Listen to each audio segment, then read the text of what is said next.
अस्सलाम वालेकुम, मेरा नाम है असद मिर्ज़ा और आप देख रहे हैं वी टॉक। इमरान खान ने अपने कहे के मुताबिक जेल बरो तहरीक का जो ऐलान उन्होंने किया था, आज उस पर अमल भी करते हुए वो नज़र आए। काफ़ी सारे कारकुनान जो हैं वो माल रोड पर जमा थे जेल बरो तहरीक के लिए, और काफ़ी 100 से ज़ायद इतलात ये हैं कि उनको गिरफ़्तार करके पुलिस जो है वो मुख्तलिफ जेलों के अंदर ले भी गई है। इससे क्या मकासद वो हासिल करना चाहते थे? बज़ाहिर तो हमें यही लग रहा था कि जो वो अचीव करना चाह रहे थे इस तरीक से वो अचीव नहीं कर सके। जो हमारे पास मीडिया में जो हमारे पास इतलात आती रही सारा दिन, वो यही था कि कारकुनान की तादाद भी कोई इतनी ज़्यादा ख़ास नहीं थी, मायूस कुन सूरत हाल रही। और शाह महमूद कुरैशी, असद उमर और बाकी दीगर रहनुमा हैं, उन्होंने भी वैन में बैठ के पूरे लाहौर की जो है वो सैर सपाटे भी किए। लेकिन खैर ये जेल बरो तहरीक जो है, खैर पाकिस्तान में इस वक्त पहली मरतबा कोई ऐसी तहरीक जो है वो काफ़ी अरसे के बाद मैं कहूँगा कि जिस जो नज़र आई है हमें पाकिस्तान की सियासत के अंदर। अब इसका कितना फ़ायदा है, कितना नुकसान है PTI की सियासत को, क्योंकि कानून इसके बारे में क्या कहता है, ये तमाम तर चीज़ें एक डिफरेंट राय रखती हैं। हमारे साथ इस टॉपिक पे इस पर बात करने के लिए हमें ज्वाइन किया है मुश्तबा रज़ाकी ने। मुश्तबा, आप मुझे आवाज़ सुन सकते हैं मेरी?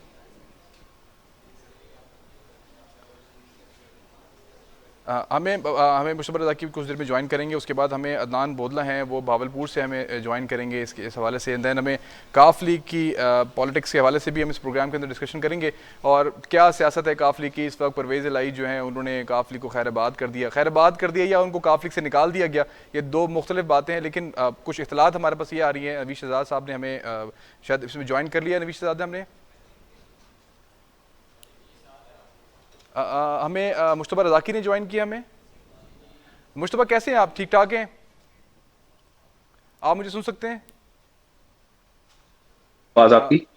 मुश्तबा रज़ाकी, आप मुझे सुन सकते हैं?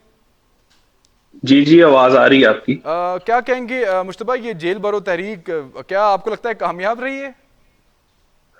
ये कामयाबी के नाकाम हो चुकी है, हम्म। और ये इंशाल्लाह आप सुबह से देखेंगे कि ये बेल भरो तहरीक में बदलने जा रही है।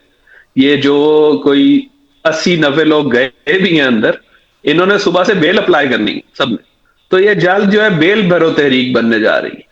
नहीं तो ये राना सनाउल्लाह ने भी एक हिदायत जारी की थी। उन्होंने कहा था कि ख़वातीन और गरीब कारकुनों को जो है वो गिरफ्तार ना किया जाए। अब लग यही रहा था कि जो रहनुमा है वो गिरफ्तारी नहीं देंगे। इमरान खान साहब भी इससे पीछे रहे। उन्होंने कहा इमरान खान साहब अगर जेल भरो तहरीक में शामिल नहीं होगा, उनको जेल में ना डाला जाए, तो पीछे रह के जो बाकी सारे मामला होते हैं सियासत के वो उन्होंने देखने। आप क्या कहेंगे कि अब कारकुनान उस मतलब जोश जज्बे से नज़र आए, या आप कहते हैं कि रहनुमा भी उसी तरह का कुछ हमें ड्रामा करता हुआ कुछ नज़र आए? ये तमाम तर चीज़ें क्या आपको लगता है कि ये कोई फ़ायदा देंगी तहरीक इंसाफ की सियासत को? देखें, उनको इस चीज का कोई फायदा नहीं है। हम्म। लेकिन आप अगर उनका पास्ट देखें, बेशक वो 10 तहरीकें भी नाकाम कर लें, तो हम्म। उन्होंने मानना तो फिर भी नहीं है। तो हम्म। तहरीक तो आज नाकाम हो चुकी है। आप देखें, सबसे ज्यादा किसी तहरीक में फर्स्ट डे पे जोर होता है।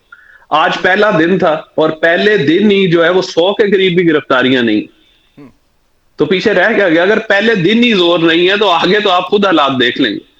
और इसका कोई पीटीआई को, मैं नहीं समझता कि पीटीआई को इसका कोई फायदा होने अच्छा, वाला इमरान खान साहब ने कुछ देर पहले जो अपने कौम से खिताब में जो कुछ बातें की हैं, मैं आपको वो थोड़ा सा मैं दोहरा दूं उन बातों को। उन्होंने कहा कि है। जी जी। 1100 अरब के जो है वो अब कर्जे जो उन्होंने इनके जो केसेस थे नून लीग के, वो उन्होंने माफ़ करवाए। और इन महंगाई जो है वो इस वक्त, और ये कहा जा रहा है कि महंगाई मज़ीद होगी, नुकसान होगा, गरीब आवाम इस वक्त जो है वो पिस रही है।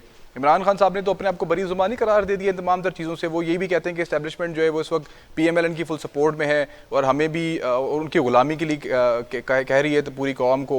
ये उस तरह की जो बातें हैं, ये मायूसी का शिकार है। वो आने वाले जो इलेक्शंस हैं उसके ऊपर भी सवालिया निशान उन्होंने उठा दिए, सवाल उठा दिए काफ़ी। इलेक्शन कमीशन को भी काफ़ी उन्होंने आज जो है वो तनकीद का निशाना बनाया। खुल्लम खुल्ला वो ये बात कर रहे हैं कि पाकिस्तान के अंदर जितनी भी सियासत है वो आने वाले वक्त के अंदर उनको किसी किस्म की उसमें उम्मीद नज़र नहीं आ रही। फिर एक दफ़ा फिर उन्होंने एहतजाज की बात कर दी। उन्होंने कहा कि अगर 90 दिन के अंदर इलेक्शन नहीं होते तो फिर हम एहतजाज की तरफ जाएंगे। बज़ाहिर आपको ये लग नहीं रहा कि कोई मायूसी का शिकार है, और आने वाले वक्त में अगर कोई इलेक्शंस होते हैं और रिजल्ट उनके तवक्का के मुताबिक नहीं होते, तो फिर उसके बाद दोबारा वही सड़कों पे होंगे? देखिए, पहले ही आप, हम्म।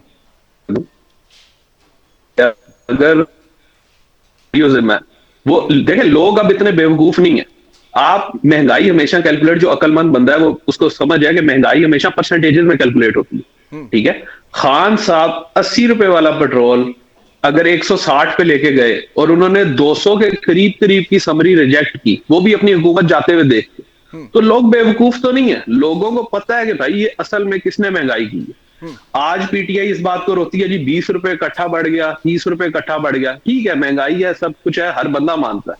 हमको इधर बैठ के ये तो नहीं कह सकते कि जो कौवा है वो सफेद है, हम वो पीटीआई की तरह बात नहीं करेंगे। लेकिन अगर आप परसेंटेजेस में देखें तो 80 रुपए वाला पेट्रोल आपने 160 का किया, ठीक है, 100% से ज्यादा आपने इंक्रीज किया पेट्रोल को। समरी एंड पे आप रिजेक्ट करके गए, वो तकरीबन 125% पेट्रोल इंक्रीज बनता है। तो नून लीग अगर उस समरी से आगे आप चलाएं तो नून लीग ने कितना बढ़ाया पेट्रोल। तो लोग इतने बेवकूफ नहीं है कि उनको ना पता हो कि महंगाई नहीं का तो असल जिम्मेदार कौन है। आपने तो 3.5 साल बदीजुल्मा करार दे तबाही दिया असल तो हुकूमत इमरान खान की को। लाई हुई है। इन्होंने भी तो 270 का पेट्रोल कर दिया ना। अगर आटे की प्राइस अगर 35 थी तो ये भी तकरीबन 100-150 रुपए पे ले गए। तो अगर तेल की बिल्कुल कीमत ऐसे अगर ही, इमरान खान 480 पे या 500 पे छोड़ के गए थे तो ये भी 650 700 पे ऑलमोस्ट 700 पे जाने वाली है तेल की प्राइसेस। तो अगर इमरान बिल्कुल खान ऐसे ने ही। कुछ अच्छा नहीं किया तो कुछ अच्छा ये भी नहीं कर रहे। देखें, इनकी सबसे बड़ी गलती ये थी कि इनको ऐसी नाजुक टाइम के ऊपर हुकूमत लेने की जरूरत नहीं थी। ठीक है, यहाँ तो आप फौरी इलेक्शन के अंदर जाते, या आप चीजें आपने देखें मिस कैलकुलेट किया। खान जो तबाही करके गया हुआ था, ये बेसिकली हर इल्जाम अपना दूसरे पे डालते हैं। इन्होंने कहा इसहाक डार ने डॉलर कंट्रोल किया हुआ था। अगर इसहाक डार ने डॉलर पहले कंट्रोल किया हुआ था, वही इसहाक डार है, अब क्यों नहीं डॉलर कंट्रोल कर पा रहा।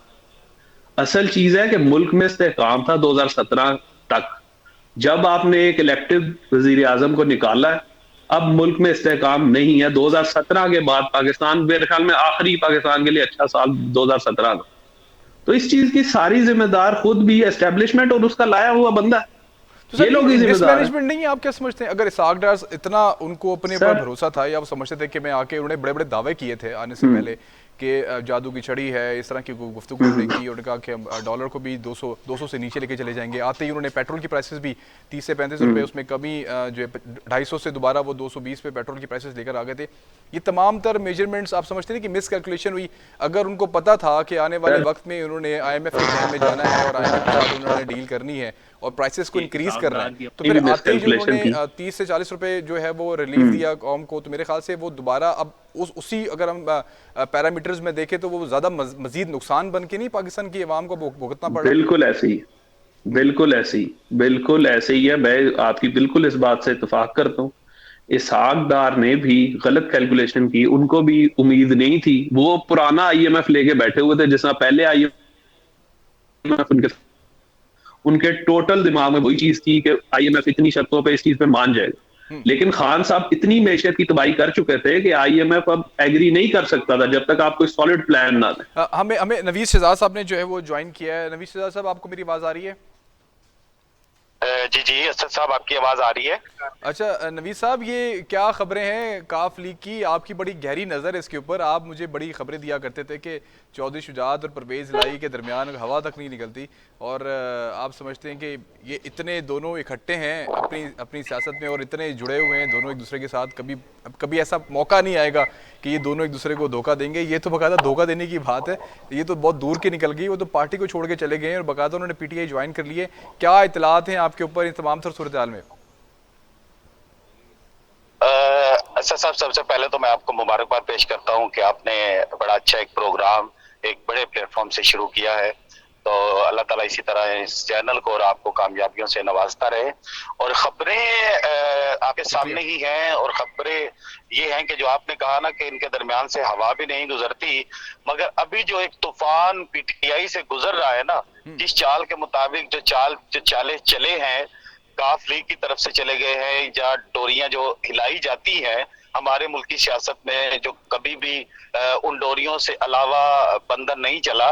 उन जो बंधनों में बंधे हुए होते हैं, जिनके हाथ, उन हाथों में जो बैक हाथ चलाते हैं, उन्होंने जो तूफान अभी PTI में परवेज इलाही की सूरत में रात को भेजा है ना, परवेज इलाही का जाना और रात को ही फैसला हो जाना कि पंजाब के जो सदर हैं, पंजाब जो 60% हिस्सा पाकिस्तान का बनता है, एक बड़ा सूबा है जिसे पूरे पाकिस्तान की सियासत जो है वो इस खित्ते से, इस सूबे से जुड़ी है, यही से सारी चीजें जो है वो सामने होती हैं। इसी को हवा देख के इलेक्शन जो है वो सामने जो उसका हम तजिया कर सकते हैं कि कौन सी पार्टी किस तरह से पार्टी लीड कर रही है और क्या पोजीशन होगी। नबी साहब एक सवाल का जवाब जो मेन इसमें जो एक चीज़ मैं आपसे पूछना चाहूँगा कि परवेज़ इलाही ने जो है वो जो अब पीटीआई उन्होंने ज्वाइन कर रही है, अब उनको पंजाब की सदारत है वो भी उनको मिल गई है, तो इससे कोई पीटीआई के अंदर किसी किस्म का कोई नुकसान आप समझते हैं कि कोई तोड़ फोड़ शुरू हो जाएगी?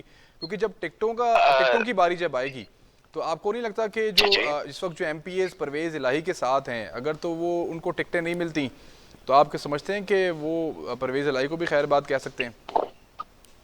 जी जी, मेरी गुफ्तगू को आपने दरमियान में ही रोका है। मैं अगले स्टेप पे इसी पे ही आ रहा था कि मैं आपको जरा तफसीलन समझाना चाह रहा था आपके देखने वालों को, हमें देखने वाले जो होते हैं उनको जरा बात समझाया जाए तो वो होती है, पता है आपको, फिर पीटीआई के कुछ ऐसे किरदार सामने आ जाते हैं और इनके चाहने वाले ऐसे होते हैं जो हमारे और अपने लिए लफ्जों का इस्तेमाल अच्छा नहीं रखते।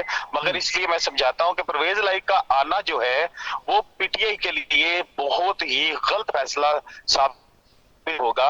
आने वाले वक्त में आप देखिएगा कि जो टिकटों की तकसीम पे जब बारी आएगी, क्योंकि अभी ये जो एमपी हजरात जो साथ आए हैं और जो टिकट होल्डर्स हैं, मेरी कल ही उनसे काफी डिटेल्स में 5 से 7 एमपीएस जिन्होंने इस्तीफा दिया, असेंबली यानी कि जो डिसॉल्व हुई उनमें जो शामिल थे, और 3 से 4 जो मेरे अपने डिस्ट्रिक्ट गुजरात के जो टिकट होल्डर है उनसे मेरी बात हुई।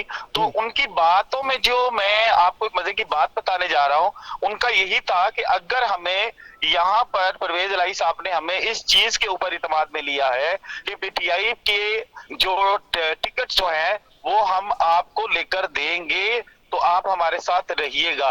अगर हम टिकट नहीं देते तो फिर उन्होंने कहा अगर आप टिकट नहीं देते तो हम आपको खैरबाद कह जाएंगे, बाद में हमसे गिला नहीं कीजिएगा, आज ही हम आपसे फाइनल तय करके आपके साथ खड़े हो रहे हैं। इसीलिए चौधरी शुजात ने उन एमपीएस को जो है वो पार्टी से डिसोन नहीं किया।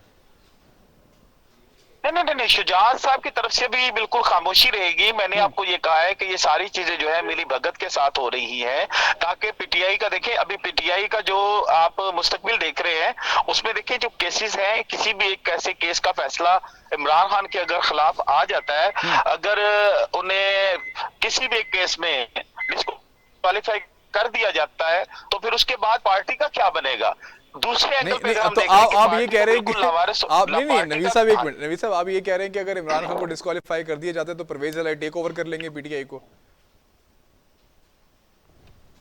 जी, देखिए मैंने बात कही है कि देखिए यहाँ पर साल से जो 22 साल से जो पीटीआई के वर्कर्स हैं, ये जो कहानी ठेले वाले और दर्जी को ओहदेदारों से नवाजने के बाद जहांगीर तरीन अलीम खान से गुजरती हुई ये पार्टी जो है अब आन पहुंची है उनके पास, जो जिन्हें ये डाकू चोर लुटेरे कहा करते थे। अभी कुछ पिछले दिनों की बात है कि जहां पर भी इनको साथ बिठाने की बातें की जा रही थी, असेंबलियां जो तोड़वाई गई, डिसॉल्व की गई, उनमें जनाब फवाद चौधरी साहब को जिस तरह से गाली गलौच हुई वो सबके सामने थी। और रात वो देख लीजिए कि वही फवाद चौधरी और वही परवेज इलाही जो थे, और आपने सबने एक बात नोट नहीं की, मैं उसको बड़ी गौर से प्रेस कॉन्फ्रेंस को देख रहा था, एक एक बात को नोट कर रहा था कि उसमें जब परवेज इलाही साहब ने को उनको माइक देने को कहा, फवाद चौधरी ने कहा कि आप बात करो, कहा नहीं एक बात करें कि यहाँ पर ये बात करें कि मुझे पंजाब का सदर बनाया जा रहा है, ये फैसला हो गया, बकायदा अनाउंस करें। तो ये जो खदशात हैं ये पहले दिन से ही खदशात, अगर देखें परवेज इलाही साहब ये इतनी बड़ी शर्त को फवाद चौधरी की जुबान से ये कहलवा रहे हैं, तो आने वाले वक्त में अगर ये चीजें इनकी आपस में तय ना पाई तो फिर पीटीआई का क्या हाल होने जा रहा है, ये आपके आने वाले वक्त में आपको पता चल जाएगा कि पीटीआई में एक ग्रुप नहीं फिर बेशुमार ग्रुप खड़े होंगे और बगावत जो है वो बढ़ जाएगी। और जो बेसिक नजरियाती वर्कर है वो बड़े बुझे हुए हैं। मैं आपको गाय बगाए हम इंशाल्लाह अवाम तक ये बात पहुंचाते रहेंगे। हम आज आपको वक्त से पहले ये बता रहा हूँ कि नजरियाती कारकुन जो है वो बहुत डिसहार्ड है रात से कि हम जिसके खिलाफ कंपेन करते थे आज हम उसको सदर कैसे मानेंगे। और पीटीआई के जो तमाम जितनी पंजाब की बॉडी है वो भी इस चीज से बड़ी इस फैसले से नाराज नजर आती है नहीं, कि आपको आज हम आपको परवेज क्या लाई आपको को क्या अपना सदर पीटीआई कैसे में दो मानते हैं? धड़े बनते हुए नजर आ रहे हैं? वैसे मेरा भी एक तज्जिया नहीं, है, तो मैं अगर आप सुन लें, मैं आपसे मैं अपनी एक ज़ाती राय भी आपके सामने रख देता हूँ। मुझे पर्सनली ऐसा लगता है कि जो शाह महमूद कुरैशी हैं वो शायद कोई अच्छे वक्त का इंतज़ार कर रहे हैं, और उनकी बॉडी लैंग्वेज आजकल बता रही है कि शायद वो बहुत अनकरीब जो है ना वो पीटीआई को खैरबाद करने वाले हैं।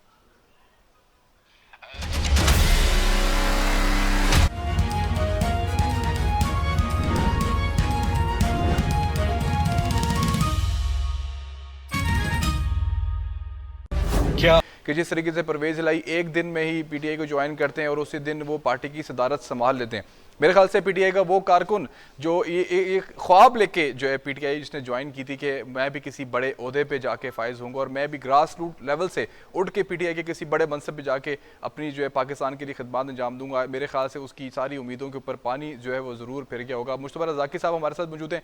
मुश्तबा भाई, किसी क्या कहेंगे तमाम तर सूरत हाल के ऊपर?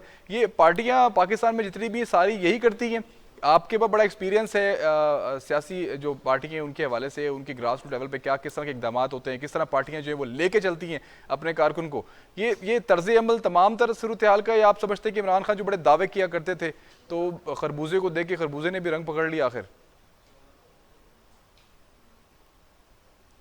नहीं, इमरान खान की जहां तक बात है, इमरान खान का, हेलो जी जी बोलें। जी, आ रही है आवाज? जी जी आप बात करें, जी बात करें, आपकी आवाज़ आ रही है। जी, मैं कह रहा हूं कि इमरान खान का जहां तक ताल्लुक है, इमरान खान ने आज तक कौन सी चीज है जो वो आज तक सच बोली है? तो वो अपने कारकुनों, ये तो कारकुन बेवकूफ है कि वो एक बंदे से तवक्को लगा के बैठे हैं।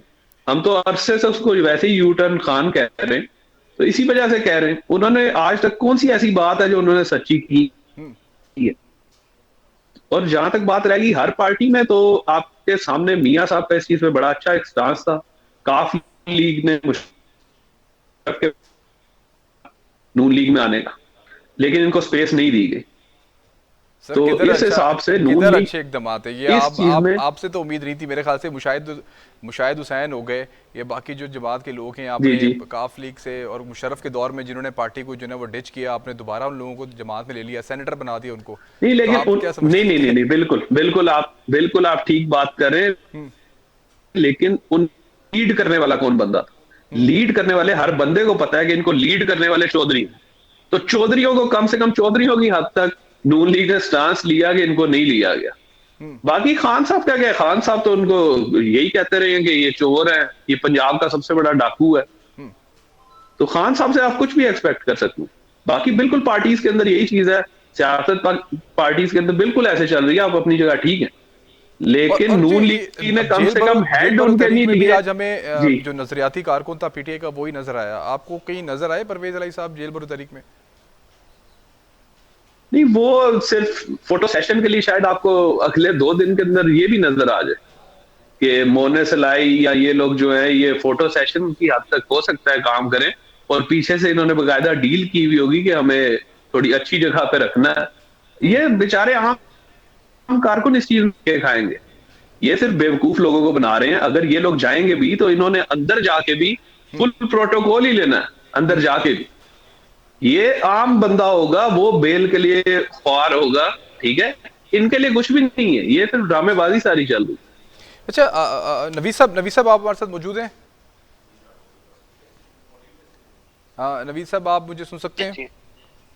जी जी असद साहब, जी जी। नवीद साहब, शहबाज शरीफ साहब के बारे में अगर मैं कुछ बात करूँ ना, आज प्रेस कॉन्फ्रेंस की, सागडार साहब मौजूद थे, कमर जमान कायरा साहब भी उनके साथ मौजूद थे। उन्होंने ऑस्टेरिटी मेजर्स के बारे में आज बड़ी तफसीली गुफ्तगू की। उन्होंने कहा कि जितने भी इस वक्त 83 मेंबर्स की जो कैबिनेट है वो तमाम तर लोग जो हैं वो किसी किस्म की कोई तनख्वाह नहीं लेंगे, किसी किस्म के बिजली के बिल, गैस के बिल, अपनी जो ट्रैवल अलाउंसेस हैं वो सब अपनी जेब से अदा करेंगे। एक बड़ी ज़बरदस्त इकदाम आज हमें देखने में आया। आपको लगता है कि ये चीज़ें बेहतर हैं? अब आवाम जो इस वक्त महंगाई में पिस रही है और जो बड़ी परेशान हाल थी, कम अज़ कम आप समझते हैं कि कोई एक अच्छी खबर है उनके लिए कि चलो यार, अगर हम लोग भी कोई गुर्बत में गुजार रहे हैं, महंगाई में गुजार रहे हैं, मामलात अपने देख रहे हैं, तो हमारे जो वुज़रा हैं या हमारी जो हुकूमत है वो भी अब जितनी भी उनकी अयाशियाँ थी बिजनेस क्लास 5 स्टार होटल्स, वो तमाम तर चीज़ें जो हैं वो अब वो नहीं लिया करेंगी। लग्जरी गाड़ियाँ हैं वो भी वापस ले ली गई हैं। और फिर शहबाज शरीफ साहब ने जो आला अदलिया है उससे भी गुजारिश की कि आप भी अपने ऑस्टेरिटी मेजर्स को जो है वो लेकर आएँ। बाकी उन्होंने अस्करी इदारों से भी दरख्वास्त की और उन्होंने ये भी कहा कि अस्करी इदारे जो हैं वो भी उन्होंने भी इस चीज़ को जो है पॉजिटिव रिस्पॉन्स पेश किया है उन्होंने। और वो कह रहे हैं कि हम लोग जो हैं वो जंगी मामलात जो हैं उससे हट के, लेकिन जितने भी हमारे मामलात हैं उसके अंदर हम ऑस्टेरिटी मेजर्स को अपनाएंगे। तो ये बहुत अच्छी खबर नहीं है कि पाकिस्तान के अंदर जितने भी इदारे हैं और समेत हुकूमत के, वो इस चीज़ को अब बाकायदा अमली तौर पर जो है वो हमें देखने में चीज़ें मिल रही हैं। जी असद, वो एक है ना मुहावरा भी है और उसका शेर भी है कि बहुत देर कर दी मेहरबा आते आते। तो ये इकदाम जो थे शहबाज शरीफ साहब को, ये पीडीएम की इतनी देर भी सर, साल ही तो हुआ है सर, इतनी देर तो नहीं हुई। साल में 365 दिन है और 200 अरब रुपया है, जिसके एस्टिमेट आज शहबाज शरीफ साहब ने खुद ही कहा है कि 200 अरब जो है इससे बचत होगी। अगर एक साल पहले जो इकदाम किए होते तो 200 अरब रुपए की अगर ये बचत पहले हो जाती, 200 अरब जो है पाकिस्तान के खजाने में ही रहता और ये आवाम में ट्रांसफर कर सकते थे। गया तो जी ये देखें, अगर इकदाम आज उठाया है तो ये एक अच्छा इकदाम है, मगर ये इकदाम पहले दिन से उठाए जाते तो अवाम में जो एक तासुर था, जो आज पीडीएम को लेकर यह है कि सख्त फैसले किए गए, मगर वो फैसले सख्त सिर्फ अवाम पर ही मुसल्लत किए गए। आज से ये पता चल गया कि अपने ऊपर भी वो फैसले मुसल्लत किए जा रहे हैं। अगर यही फैसले फर्स्ट डे से अपने मुसल्लत करते कि अवाम हमारे साथ रहे, हम अपने लिए भी, हम भी ये बातें काम सारे कर रहे हैं, हम तो आपके टैक्सेस जो हैं उनको गलत इस्तेमाल नहीं कर रहे, हम आपकी एक एक पाई जो है हम आप पर ही लगा रहे हैं और अपने मुल्क पाकिस्तान की खातिर जो है हम आपसे कुर्बानी मांग रहे हैं और हम भी कुर्बानी दे रहे हैं। अगर ये आज इकदाम शहबाज शरीफ साहब ने उठाया है, अदलिया से रिक्वेस्ट की है, सबसे रिक्वेस्ट की है, तो तमाम इदारों को और पूरे पाकिस्तानी कौम को अब इस वक्त जो है पाकिस्तान के साथ खड़ा होना है, ना कि शहबाज शरीफ के साथ खड़ा होना है, ना कोई पीपल्स पार्टी के साथ खड़ा होना है, ना मौलाना फजल रहमान के साथ खड़ा होना है। इस वक्त जो है हमें अपने पाकिस्तान के साथ खड़ा होना है, वो कोई सियासी शख्सियत है, समाजी है और मुआशियत के ऊपर हमें जो काम करना है वो हमें सबको मिलकर काम करना पड़ेगा। जो हालात हो चुके हैं, अगर हुकूमत हमारे ऐसे इकदाम करना शुरू कर गई है तो हमें भी थोड़ा तहम्मुल, थोड़ा सब्र के साथ जो है अपने मुल्क की खातिर, अल्लाह करे हमारा मुल्क जो है तेजी के साथ तरक्की की तरफ आ जाए, मौशियत के हमारी जो है वो मजबूती की तरफ आ जाए, हम फिर से स्टेबल हो जाएं और जो हमारे ऊपर एक लटका हुआ है खतरा, जो एक हमें डिफॉल्ट का खतरा, जा रहा है, हम डिफॉल्ट की तरफ बढ़ रहे हैं, डिफॉल्ट की तरफ जो बढ़ने की हमारी दिन ब दिन पेशेनगोइयां होती हैं। नबी साहब अपने बाकी मैं एग्री करता हूँ आपकी इस बात से, बहुत खूबसूरत बात की आपने। जहाँ हमें ये चीज़ें नज़र आ रही थी कि हुकूमत ने काफ़ी देर कर दी इन मामलात को, इन एक्शंस को लेने में, ये बहुत पहले कर देती तो मेरे ख्याल से अवाम जो बेसिकली अवाम भी तो ये देखती है ना हुकूमती नुमाइंदों की तरफ कि यार अगर हम महंगाई से जो है वो इफेक्ट हो रहे हैं तो हमारे वज़रा जो हैं वो लग्जरी जो है वो आसाइशें या उनकी जो मरात हैं वो क्यों हासिल करते हैं? बस टैक्सेस के पैसे ही है ना। अगर वो पेट्रोल भी दिलवा रहे हैं हुकूमत के पैसों से, 5 स्टार होटलों में भी ठहर रहे हैं, देर कर दी लेकिन बेहतर है। अब ये कि हुकूमत के पास तो बेसिकली जवाब पैदा हो जाएगा ना कि अब वो कहेंगे कि अगर महंगाई है, अगर आवाम के ऊपर भी तकलीफ है तो हमने भी वो तमाम तरह साइशें जो हैं वो उनको उनकी कुर्बानी, मैं कुर्बानी तो खैर नहीं कहूँगा लेकिन उनको उन्होंने छोड़ दिया। मुश्तबा एक बात मैं आपसे जो डिस्कस करनी है वो ये है कि मीशत के हवाले से आप क्या कहते हैं? ये जो $6.5 बिलियन का जो हमारे पास पैकेज जो है ऑलमोस्ट 102 दिन के अंदर पाकिस्तान को मसूल हो जाएगा। $1.22 बिलियन की जो ट्रेंच है इस वक्त IMF से मसूल हो जाएगी। एंड देन दोस्त ममालिक के साथ भी जो पाकिस्तान के जो मामला आते हैं, $700 मिलियन ऑलरेडी चाइना की जो बैंक है उसने रोल बैक कर दी है। डॉलर में आप समझते हैं कि कोई कदर में कोई कमी आएगी? डॉलर में की कदर में कमी आएगी तो बाकी जो आइटम्स हैं उसमें भी जो है ना हमें कमी देखने को मिलेगी। तो आप समझते हैं कि इन्फ्लेशन जो 27% पे ऑलरेडी जा चुकी है उसमें कोई कमी देखने को आ रही है? आपकी बड़ी कमांड है इकोनॉमी के ऊपर, तो कोई अच्छी खबरें हैं? मतलब हर तरफ हमें 2-3 दिन से तो मुस्बत खबरें आ रही है मीशत की तरफ से, लेकिन इन फ्यूचर आप क्या प्रेडिक्ट करते हैं?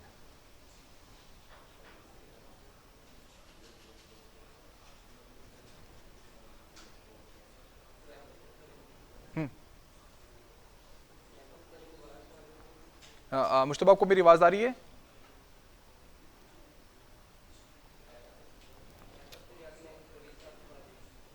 ठीक है। नबी साहब ये सवाल मैं आपसे आपसे पूछूंगा कि आपको इन फ्यूचर कुछ आपको लग रहा है कि पाकिस्तान की जो आवाम है उसके लिए कोई अच्छी खबरें हमें देखने को मिलेंगी, क्योंकि 2-4 दिन से जो हम फॉलो कर रहे हैं इस वक्त तमाम ट्रेंड्स को या पाकिस्तान के जो इंडिकेटर्स हैं वो मुस्बत नज़र आ रहे हैं। डेफिनेटली मुश्किलात हैं इस वक्त और महंगाई 27% जिससे मैंने आपको बताया कि जा पहुँची है, लेकिन आने वाले वक्त में क्या लगता है अगर हम कोई अच्छी खबरें इस चैनल के तवसल से अगर आवाम को कोई उम्मीद जगाने की बात करें तो आपको कोई लगता है कि आने वाले वक्त में अवाम जो इस वक्त मेरे ख्याल से बहुत ज़्यादा परेशान हाल है, उसके लिए कुछ आपको समझ में आती है कि पाकिस्तानी अवाम के लिए कोई अच्छी खबर है? असद देखे, बीइंग अ पाकिस्तानी, हम अगर देखें हम अपने मुल्क की तरफ तो हम हमेशा दुआगो रहते हैं। आप हों, मैं हों, हमारे इर्द गिर्द के अहबाब हों, हम कोई भी ऐसा इस मुल्क का वासी जो है वो ये नहीं कहता कि हमारा मुल्क जो है वो स्टेबल ना हो। दुआगो भी रहते हैं और वो कोशिश भी करते हैं। मगर ये जो है मुआशरत की जो बात आप कर रहे हैं, ये उम्मीद की जा रही है कि जो फैसले अब हुकूमत कर रही है, अगर हमारी एक कर्ज आ जाती है, कर्ज की किस्त भी आ जाती है और जो आना जो है वो अच्छी बात नहीं है। ये कशकोल पता नहीं जाने कब हम तोड़ेंगे, कब इसको छोड़ेंगे और कब हम एक कौम आपस में ऐसे रिश्ते जोड़ेंगे कि हम सब मिलकर अपने मुल्क के लिए काम कर सकेंगे। क्योंकि अभी जो हुकूमत हमारे इक़दाम कर रही है, आपने एक सवाल किया कि डॉलर की कदर में कमी आएगी। देखिए, डॉलर की कदर में कमी आएगी, डॉलर की कम आने से नहीं, डॉलर आने से कम नहीं होगा, डॉलर ना जाने से कम होगा। कि डॉलर हम बाहर ना भेजेंगे तो कमी आएगी, डॉलर मंगवाने से कमी नहीं आएगी। जो हमारी चीजें हैं, जो अभी हुकूमत ने इकदाम किए हैं ना, कि बाहर डॉलर जो हमारा बाहर जा रहा था, किन एटम्स पे जा रहा था, उन एटम्स को उन्होंने वक्ती तौर पे जो ब्लॉकेज किया है वो मेरी नजर में बेहतर किया है कि अगर इसी स्पीड से डॉलर बढ़ता, इसी स्पीड से डॉलर जाता तो 300 से भी अबव चला जाता। सेकंड पोर्शन पे हमें जो हमारा इस वक्त पे जो डॉलर्स की हमारी पाकिस्तान की मौशत पे जो असर डाल रहा है वो अफगानिस्तान है। अफगानिस्तान में अंदर डेली का 3-4 मिलियन की जो इतलात के मुताबिक है कि 3 से 4 मिलियन डॉलर जो है डेली जो है वो अफगानिस्तान में स्मगल हो रहा है। एक तो जो 6 अरब डॉलर जो है वो तो मेरे ख्याल से कुछ गलत पॉलिसीज की वजह से ब्लैक मार्केट जो एक्टिव हो गई थी ना, लेकिन मेरे ख्याल से डॉलर को जब फ्री फ्लोट किया मार्केट के अंदर तो काफी हद तक सूरत हाल जो है बेहतर हो गई है। अभी देखिए, काफी सूरत हाल बेहतर नहीं हुई है, अभी भी यही सूरत हाल चल रही है। क्योंकि अभी हमारे मुल्क के ऊपर जी नबी साहब, हमारे प्रोग्राम का टाइम जो है वो खत्म हो गया है। इंशाल्लाह ताला फिर कभी आपको प्रोग्राम के